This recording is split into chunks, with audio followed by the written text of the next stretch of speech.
Hello students of class 7th. Now components of environment. We are going to start part number 2. Part number first में हमने क्या सीखा था? Natural environment क्या होता है, हमारे सराउंडिंग में जो कुछ है वो एनवायरनमेंट है.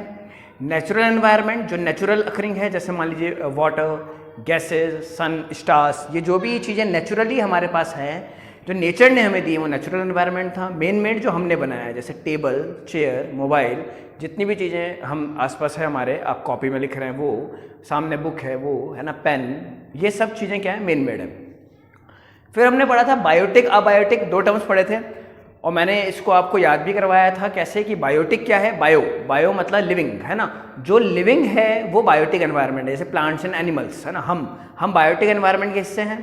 प्लांट्स बायोटिक एनवायरनमेंट है, प्लांट एक लिविंग ऑर्गेनिज्म में आता है. अबायोटिक क्या है, जो लिविंग नहीं है ना, जो जीवित नहीं है, जो सांस नहीं ले रहे, जो मूव नहीं कर रहे, वो अबायोटिक है. ठीक है, तो पेज नंबर 6 पे अबायोटिक कंपोनेंट्स तक या अबायोटिक एनवायरनमेंट तक हम आ गए थे. इसमें आप लोग को टॉपिक मिलेगा अबायोटिक कंपोनेंट्स. उसमें फिर टॉपिक्स हैं, देखिए, लिथोस्फीयर, हाइड्रोस्फीयर, एटमॉस्फेयर, बायोस्फीयर, ये सब टॉपिक पेज नंबर 6 पे दिए गए हैं. इनके बारे में आज हम पढ़ेंगे. ठीक है, तो बेटा देखो लिथोस्फीयर क्या है. देखिए ये तीनों अबायोटिक हैं. अभी आपको पता लग जाएंगे क्यों इनको अबायोटिक बोला गया, नॉन लिविंग बोला गया. आप लोगों को ये बात बिल्कुल ढंग से याद रखनी है. बायोटिक मतलब लिविंग, अबायोटिक मतलब नॉन लिविंग. अब देखिए अबायोटिक कंपोनेंट में फर्स्ट है लिथोस्फीयर. लिथोस्फीयर क्या का मतलब क्या है, रॉक्स. लिथोस का मतलब है रॉक्स, वो चीज जो पत्थर की बनी हुई है, सॉलिड है ना. हम यहाँ पत्थर तो एक बार के लिए छोड़ें, जो चीज सॉलिड है, जो हमारे एनवायरनमेंट में सॉलिड पार्ट है, वो लिथोस्फीयर में आएगा. यानी कि plains, mountains, plateaus etcetera. Normal सी बात है जहाँ पे हम रह रहे हैं. अब हम लोग कहाँ रह रहे हैं, हम आज मान लीजिए राजस्थान की कोटा सिटी में रह रहे हैं. कोटा सिटी प्लेट्यू पे है. प्लेट्यू थोड़े ऊंचे होते हैं, प्लेन्स उससे नीचे होते हैं, और माउंटेन्स तो आप देखें पहाड़, है ना.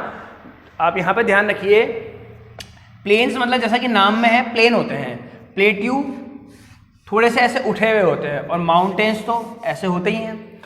तो ये हमारे एनवायरनमेंट के कंपोनेंट्स हैं. अबायोटिक का फर्स्ट लिथोस्फीयर. तो जहाँ पे हम रह सकते हैं, जैसे प्लेन्स में, माउंटेन्स में, प्लेट्यूज में, ये सब क्या है, लिथोस्फीयर है. रॉक्स का बना हुआ है, सॉलिड फॉर्म में है, पानी तो नहीं है इनमें, है ना. अब हाँ, पानी इनके अंदर है, लेकिन जहाँ हम रह रहे हैं वो तो सॉलिड फॉर्म में है. तो जो सॉलिड पार्ट है हमारे अर्थ का, सॉलिड पार्ट है ना, कठोर पार्ट है, पत्थर का बना हुआ है, जैसे कि प्लेन्स, माउंटेन्स, प्लेट्यू, वो क्या कहलाता है, लिथोस्फीयर कहलाता है. क्या कहलाता है, लिथोस्फीयर. Second hydrosphere. नॉर्मल सी बात है, हाइड्रो नाम आते ही हमारे दिमाग में वर्ड आना चाहिए वाटर, है ना. जो पानी का बना हुआ पार्ट है, किसका बना हुआ है, पानी का बना हुआ पार्ट है, वाटर का बना हुआ पार्ट है, वो हाइड्रोस्फीयर कहलाता है. और आप लोगों ने ये पहले भी पढ़ा है कि हमारी जो अर्थ है, हमारा जो प्लेनेट है अर्थ, वो ब्लू प्लेनेट कहलाता है. क्यों? क्योंकि 70% of earth is covered with water, है ना. हमारी अर्थ का कितना पार्ट, लगभग 70% पार्ट किसका बना हुआ है, पानी का बना हुआ है. इसलिए अर्थ क्या कहलाता है, ब्लू प्लेनेट कहलाता है. पानी मतलब वही रिवर, ओशन, सीज, है ना. इस फॉर्म में जो पानी आपको मिलता है, इस वजह से ही 70% फॉर्म करता है. फिर आता है एटमॉस्फेयर. एटमॉस्फेयर मतलब ब्लैंकेट ऑफ एयर. हमारे अराउंड, आज हम जहाँ भी हैं, आप जहाँ भी हैं, मैं कहीं भी हूँ, हमारे अराउंड एक ब्लैंकेट ऑफ एयर बना हुआ है ना. बहुत सारी एयर एटमॉस्फेयर में है, जैसे कि सबसे इंपॉर्टेंट ऑक्सीजन, जिसकी वजह से हम सांस ले पा रहे हैं, रेस्पिरेशन कर रहे हैं, हम जीवित हैं, है ना. हम लिव कर पा रहे हैं, सर्वाइव कर पा रहे हैं due to oxygen available in the environment. तो वो ऑक्सीजन एक गैस है, nitrogen, carbon dioxide, carbon monoxide, ऐसे सेवरल गैसेस, है ना. बहुत बड़ी संख्या में गैसेस हमारे एनवायरनमेंट में प्रेजेंट हैं. तो जो ब्लैंकेट है गैसेस का, ब्लैंकेट मतलब एक कंबल, है ना. ब्लैंकेट का मतलब कंबल होता है. कंबल कैसे, क्योंकि उसने हमें ढका हुआ है, इसलिए ब्लैंकेट नाम दिया गया. कंबल क्यों बोला गया, क्योंकि उसने हमें ढका हुआ है. तो ब्लैंकेट ऑफ एयर क्या कहलाता है, एटमॉस्फेयर कहलाता है. ठीक है, यह आप लोगों का एटमॉस्फेयर भी हो गया. तो लिथोस्फीयर क्या है, रॉक्स का सॉलिड पार्ट है. हाइड्रोस्फीयर वाटर का है, 70% अर्थ वाटर से कवर हुई हुई है. और एटमॉस्फेयर क्या है, ब्लैंकेट है एयर का. ये 3 चीजें आपने पढ़ी. अब देखिए फोर्थ बहुत इंपॉर्टेंट है यहां पे.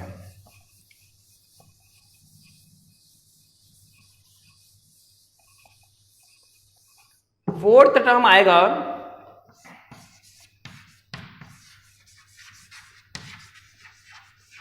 बायोस्फीयर. बायोस्फीयर क्या है, जितने भी टर्म भी आपने पढ़े, दैट इज एटमॉस्फेयर,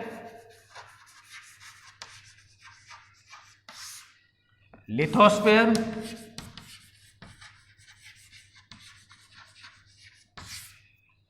हाइड्रोस्फेयर,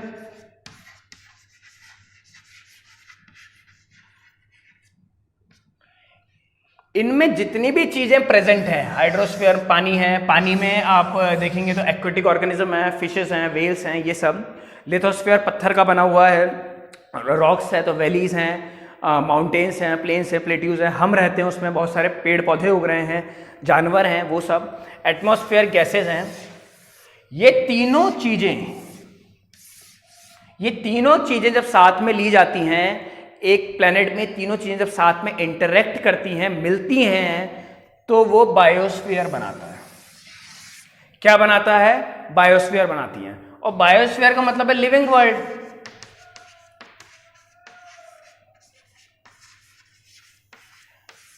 आप ये बात मुझे बताइए, हमारे अर्थ में एटमॉस्फेयर है ना, गैसेस हैं, हाइड्रोस्फीयर पानी है, और लिथोस्फीयर यानी कि लैंड है ना।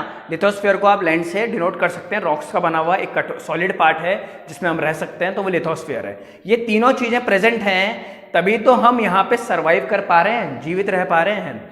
तो इसीलिए तीनों चीजें जब इंटरेक्ट करती हैं, साथ में आती हैं, तो क्या बनाती हैं? बायोस्फीयर बनाती हैं। और बायोस्फीयर को क्या बोलते हैं? लिविंग वर्ल्ड, है ना। अर्थ एकमात्र प्लेनेट है सोलर सिस्टम का जिसमें बायोस्फीयर अवेलेबल है। बहुत सारे प्लेनेट ऐसे हैं जिसमें आपको एटमॉस्फेयर मिल जाएगा, है ना, गैसेस मिल जाएंगी, लेकिन हाइड्रोस्फीयर नहीं है, पानी नहीं है ना। किसी में लिथोस्फीयर मिल जाएगा लेकिन एटमॉस्फेयर नहीं है, हाइड्रोस्फीयर नहीं है। ये तीनों चीजें अवेलेबल सिर्फ अर्थ के पास है। अर्थ एक ओनली प्लेनेट है सोलर सिस्टम का जिसमें तीनों चीजें प्रेजेंट हैं। इसीलिए अर्थ में क्या है? बायोस्फीयर भी प्रेजेंट है, यानी कि लिविंग वर्ल्ड भी प्रेजेंट है, हम सर्वाइव भी कर पा रहे हैं। और किसी प्लेनेट में, चाहे वो जुपिटर, सैटर्न, मार्स, बहुत सारे प्लेनेट आपने पढ़े हैं अपने प्रीवियस क्लासेस में, 8 प्लेनेट्स होते हैं, तो और किसी प्लेनेट में अर्थ के अलावा बायोस्फीयर प्रेजेंट नहीं है, इसलिए वहाँ पे लिविंग सर्वाइव करना बहुत मुश्किल है, सर्वाइव नहीं कर पाते। तो देखिए इसमें भी ये लिखा हुआ है, आप लोग पेज नंबर 6 में बायोस्फीयर की डेफिनेशन पढ़िए। The 3 spheres, lithosphere, hydrosphere and atmosphere meet to form a narrow zone of interaction, the biosphere which support life. Biosphere किससे मिलके बनता है? लिथोस्फीयर से, एटमॉस्फेयर से और हाइड्रोस्फीयर से। इन तीनों चीजों से मिलकर बनता है बायोस्फीयर, जो क्या करता है? लाइफ को सपोर्ट करता है। ठीक है, तो हमारा बायोस्फीयर भी पूरा हो जाता है। फिर एक वर्ड आता है हैबिटेट।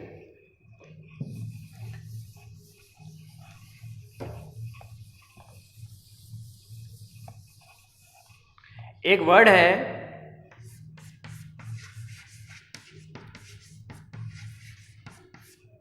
हैबिटेट। देखिए हैबिटेट जो वर्ड है आपका, आप ऐसे समझिए, मतलब इसका कोई भी ऑर्गेनिज्म है, चाहे वो हम हो, चाहे वो फिशेस हो, चाहे वो प्लांट हो, चाहे वो कोई एनिमल हो, टाइगर हो, लायन हो, लेपर्ड हो, कोई भी हो, हम जहाँ पे रहते हैं, हमारे अराउंड, हमारे आसपास एक फिजिकल कंडीशन बनती है ना, बहुत सारी। जैसे आज हम हैं, हम रह रहे हैं, तो सुबह से उठकर और रात को जब हम सोते हैं तो बहुत सारी चीज़ें हमारे अराउंड है, इसका हम यूज़ करते हैं, एनवायरनमेंट का। ये सब हमारा हैबिटेट कहलाता है। क्या कहलाता है? हैबिटेट कहलाता है। आप डेफिनेशन पढ़िए पेज नंबर 7 पे, हैबिटेट वर्ड मार्क हुआ है। देखिए इसमें है, each organism in the biosphere has certain limiting condition for its growth and survival. The types of plants and animals found in a particular region are related to the prevailing physical environment known as habitat. All organisms living in a particular habitat depend on one another. अब एक habitat होगा, physical condition होगी। जैसे for example fish है, तो fish का habitat किस पे डिपेंड है? एक्वेरियम पे। सॉरी, एक्वेरियम तो आर्टिफिशियल है ना, हम ऐसे मान के रखें बात को, पॉन्ड पे, है ना, या जहां भी वो मिलती है उस पे, वो उसका हैबिटेट है। ह्यूमन है, हम हैं, हमारा हैबिटेट क्या है? जैसे फॉर एग्जांपल हम लैंड पे रहते हैं, है ना, हम वाटर का यूज करते हैं दिन भर। बहुत सारे हम ओमनिवरस हैं, तो हम फ्लैश भी, बहुत सारे फ्लैश भी खाते हैं, तो एनिमल्स का भी यूज करते हैं। तो जितनी भी चीज़ों से हम अपने लाइफ के लिए, लिविंग के लिए, सर्वाइवल के लिए डिपेंड हैं, जो भी हमारे आसपास है, जिससे हमारा सर्वाइवल जुड़ा हुआ है, हमारा जीवन जुड़ा हुआ है, वो सब हमारा हैबिटेट है। ठीक है, तो एक फिश है, जैसे फॉर एग्जांपल हम हमारी बात ना करके फिश की बात करते हैं, तो एक फिश है वो किस पे, फॉर एग्जांपल हमने घर पे फिश एक्वेरियम में रखी हुई है, तो किस पे डिपेंड है, दाने पे डिपेंड है ना, उसको पानी चाहिए पूरा दिन भर सॉरी, उसको पानी चाहिए दिन भर पूरा, क्योंकि फिश विदाउट वाटर सर्वाइवल नहीं कर पाती, पानी चाहिए, दाना चाहिए, और भी चीज़ जिस पे फिश डिपेंड है हमारे ऊपर, वो उसका हैबिटेट है। ह्यूमन लैंड पे रह रहा है, ठीक है, वो प्लांट्स एंड एनिमल्स पे डिपेंड है, ऑक्सीजन पे डिपेंड है, ठीक है, दिन भर वाटर पे डिपेंड है, जिन भी चीज़ों से वो आसपास फिजिकली है ना जुड़ा हुआ है और इंटरेक्ट करता है, जिसकी वजह से उसका सर्वाइवल पॉसिबल है, वो हैबिटेट कहलाता है। ठीक है, तो हमने जो हमारा हैबिटेट, अब जैसे कैमल की बात कर लेते हैं, तो कैमल का हैबिटेट क्या है, डेजर्ट है, वो रेगिस्तान में रहता है, उसे पानी ज़्यादा नहीं चाहिए होता, उसके पैडेड फीट हैं, वो वहाँ पे सर्वाइव कर जाता है। तो कैमल का हैबिटेट क्या है, डेजर्ट। लोटस है, लोटस एक प्लांट है, फ्लावर है, तो वो पानी में उगता है, ठीक है, वो रेगिस्तान में नहीं उग सकता, तो वो एक उसका हैबिटेट क्या है, वाटर, रिवर, पॉन्ड, ऐसा है ना। तो आप लोग एक बात ध्यान रखिए, जो भी ऑर्गेनिज्म है, चाहे वो प्लांट हो, एनिमल हो, ह्यूमन हो, जो भी हैं, हम अपने आसपास किसी एक फिजिकल एनवायरनमेंट पे डिपेंड हैं, हम उसके बिना सर्वाइव नहीं कर पाते, तो वो क्या कहलाता है, हमारा हैबिटेट कहलाता है। जैसे फिश पॉन्ड के बिना नहीं रह सकती, ह्यूमन पानी के बिना, लैंड के बिना नहीं रह सकता, मैंने ये बताया कैमल डेजर्ट के अलावा नहीं रह सकता, कहीं पर और सर्वाइव नहीं कर पाएगा, लोटस पानी में ही उगेगा, है ना। तो बात यह है कि ये जो भी चीज़ें अपने इस पे आसपास की एनवायरनमेंट कंडीशन पे डिपेंड है, ये उसका क्या कहलाता है, हैबिटेट कहलाता है। ठीक है, आपको ये समझ में आया होगा हैबिटेट क्या चीज़ है। अब पेज नंबर 7 पे इकोसिस्टम टॉपिक है, जिसकी बात हम लोग पार्ट नंबर 3 में करेंगे। Thank you.